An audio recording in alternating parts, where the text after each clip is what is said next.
নমস্কার, কেমন আছেন সবাই? আশা করছি সবাই ভালো আছেন। আমিও বেশ ভালো আছি। আমার চ্যানেলের আরও একটি নতুন রেসিপিতে আপনাদের সকলকে স্বাগত জানাই। আজ আমি তোমাদের ভোলা মাছের তেল ঝালের রেসিপি তোমাদের সাথে শেয়ার করব। অসাধারণ স্বাদের ভোলা মাছের তেল ঝাল। তোমাদের কাছে অনুরোধ রইল পুরো ভিডিওটি শেষ পর্যন্ত দেখার।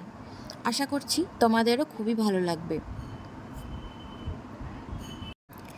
ছোট বা বড় যে কোনো মাছই হোক না কেন এইভাবে তোমরা একবার তেল ঝাল বানিয়ে দেখবে। তো চলো ভিডিওটি প্রথমে শুরু করি আর তোমরাও দেখতে থাকো কিভাবে আমি আজকে বানাচ্ছি। এখানে দেখো একটা মিডিয়াম সাইজের ভোলা মাছ ছিল, সেটাকে পিস করে নিয়েছি আর ভালো করে ধুয়ে নুন হলুদ মেখে 30 মিনিট সময় মতো রেখে দিয়েছিলাম। মাছটা যেহেতু সামুদ্রিক মাছ খুব ভালো করে কিন্তু ধুতে হবে আর বেশ কিছুক্ষণ কিন্তু নুন হলুদ মেখে রেখে দিতে হবে। নুনের পরিমাণটা একটু বেশিই দেবেন। বেশি দেওয়ার ফলে কী হবে, মাছটার মধ্যে নুনটা ভালো ঢুকবে আর মাছগুলো ঝরে পড়ার পর কিন্তু খেতে খুবই ভালো লাগবে।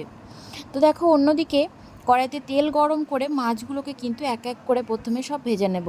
আর এক্ষেত্রে মাছগুলোকে কিন্তু একটু বেশ লাল করে ভাজতে হবে, যেহেতু সামুদ্রিক মাছ লাল করে ভাজলে কিন্তু খেতে ভালো লাগে। বাকি মাছগুলোকেও এই একইভাবে কিন্তু ভেজে নিচ্ছি প্রথমে।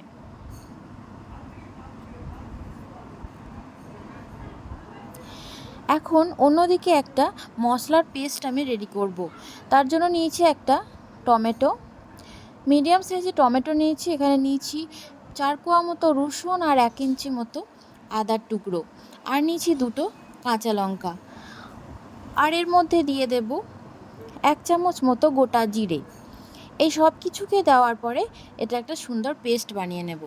এখানে তোমরা চাইলে কিন্তু পেঁয়াজ কুচিটাও কিন্তু কুচিয়ে না নিয়ে পেস্ট বানিয়ে নিতে পারো। আমি এখানে পেঁয়াজটা কুচিয়ে দেব। এখানে পেস্টটা রেডি হয়ে গেছে। এখন একটা বাটির মধ্যে ঢেলে নিচ্ছি আর তার সাথে বাটি ধোয়া জলটাও কিন্তু আমি রেখে দেব।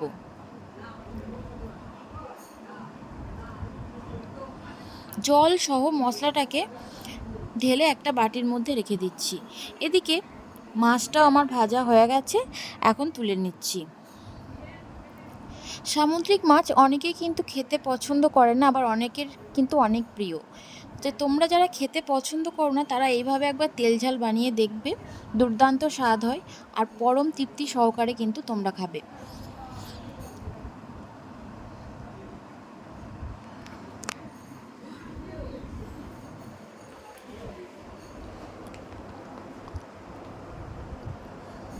ভোলা মাছের স্বাদই কিন্তু অন্যরকম।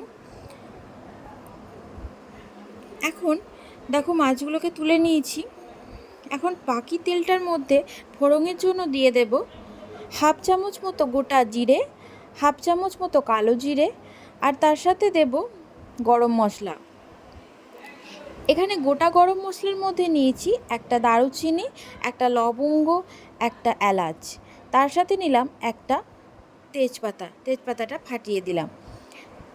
এখানে তোমরা যে পরিমাণ মতো মাছের রেসিপিটা বানাবে সেই পরিমাণ মতো গরম মশলাটা দেবে। এখানে ফোড়ন ভাজা হয়ে গেলে তখন দিয়ে দিতে হবে কুচিয়ে রাখা পেঁয়াজ।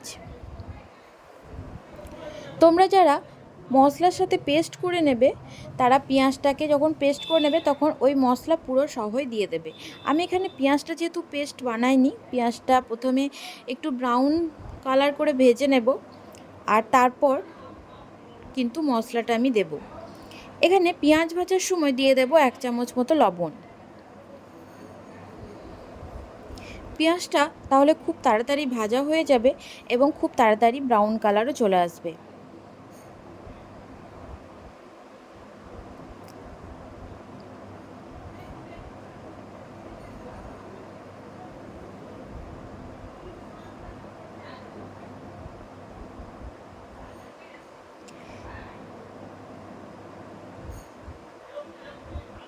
গ্যাসের ফ্লেম লো টু মিডিয়াম করে পেঁয়াজটা কিন্তু ভেজে নিতে হবে।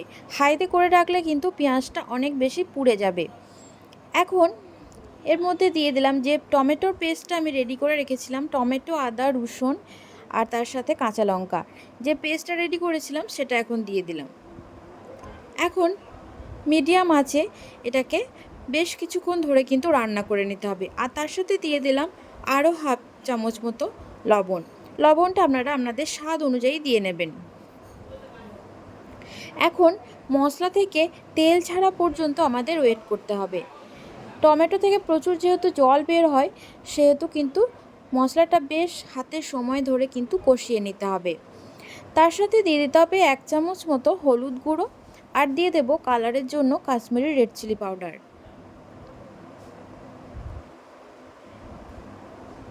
এটা অপশনাল, তোমরা যারা পছন্দ করো না তারা অ্যাভয়েড করে যেতে পারো। তবে তেল ঝালে একটু কালার হলে দেখতে যেমন ভালো লাগে, দেখার সাথে সাথে কিন্তু খাওয়ার স্বাদটাও দ্বিগুণ বেড়ে যায়। তার সাথে দিয়ে দিলাম হাফ চামচেরও কম চিনি। যে কোনো রান্নায় চিনি একটু দিলে তার স্বাদটা কিন্তু আরও দ্বিগুণ বেড়ে যায়। এখন মশলাটা বেশ কিছুক্ষণ ধরে কষিয়ে নেব, আর মশলা থেকে তেল ছেড়ে গেলে দিয়ে দেব পর্যাপ্ত পরিমাণ জল। মশলাটা কিন্তু অবশ্যই একদমই লো ফ্লেমে রান্না করবেন, না হলে কিন্তু মশলাটা পুড়ে যেতে পারে, আর তার ফলে কিন্তু মাছের যে টেস্ট সেটাই কিন্তু নষ্ট হয়ে যাবে। তার সাথে এখন দিয়ে দিলাম হাফ চামচ মতো ধনে গুঁড়ো। এখানে যেহেতু জিরেটা আমি পেস্ট করে নিয়েছি, সেজন্য এখানে ধনে গুঁড়ো দিয়ে দিলাম। তার সাথে 1 মিনিট মতো নেড়ে নেওয়ার পর দিয়ে দিলাম জল। এখানে আমি নর্মাল জলই ইউজ করেছি, আপনারা চাইলে কিন্তু গরম জল বা রুম টেম্পারেচারের জলও কিন্তু ইউজ করতে পারো। এখন ঝোল ফোটা পর্যন্ত আমাদের অপেক্ষা করতে হবে। ঝোল ফুটে গেছে। ঝোল বেশ 5 মিনিট সময় ধরে কিন্তু ঝোলটা প্রথমে ফুটিয়ে নিতে হবে, আর তারপরে দিয়ে দিতে হবে ভেজে রাখা মাছগুলোকে।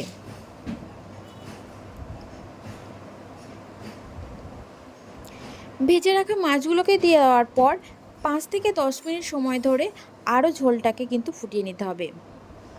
আমি আজকে ঝোলটা খুব বেশি ঝোল রাখবো না, একটু হলেও গ্রেভি রাখবো, সেজন্য কিন্তু ঝোলটা একটু আমি ফুটিয়ে নেব। দেখো ঝোলটা অনেকটাই ঘন হয়ে গেছে। তার সাথে আমি শেষে ছড়িয়ে দিলাম কসুরি মেথি। কসুরি মেথি দিলে আলাদা একটা টেস্ট আসে। তোমাদের বাড়িতে যদি না থাকে তাহলে কিন্তু তোমরা অ্যাভয়েড করেও যেতে পারো, তবে কসুরি মেথি দিলে অনেকটাই টেস্ট আসে। দেখো আমাদের ভোলা মাছের রান্না একদমই রেডি, পরিবেশনের জন্য একদম পারফেক্ট। এই ছিল বন্ধুরা আজকের রেসিপি ভোলা মাছের তেল ঝাল। কেমন লাগলো বন্ধুরা অবশ্যই কমেন্ট বক্সে কমেন্ট করে জানিও। আজকের রেসিপি এই পর্যন্তই। সকলে ভালো থেকো, সুস্থ থেকো। সকলকে দেখা হচ্ছে নতুন কোনো রেসিপি নিয়ে। সকলকে টাটা।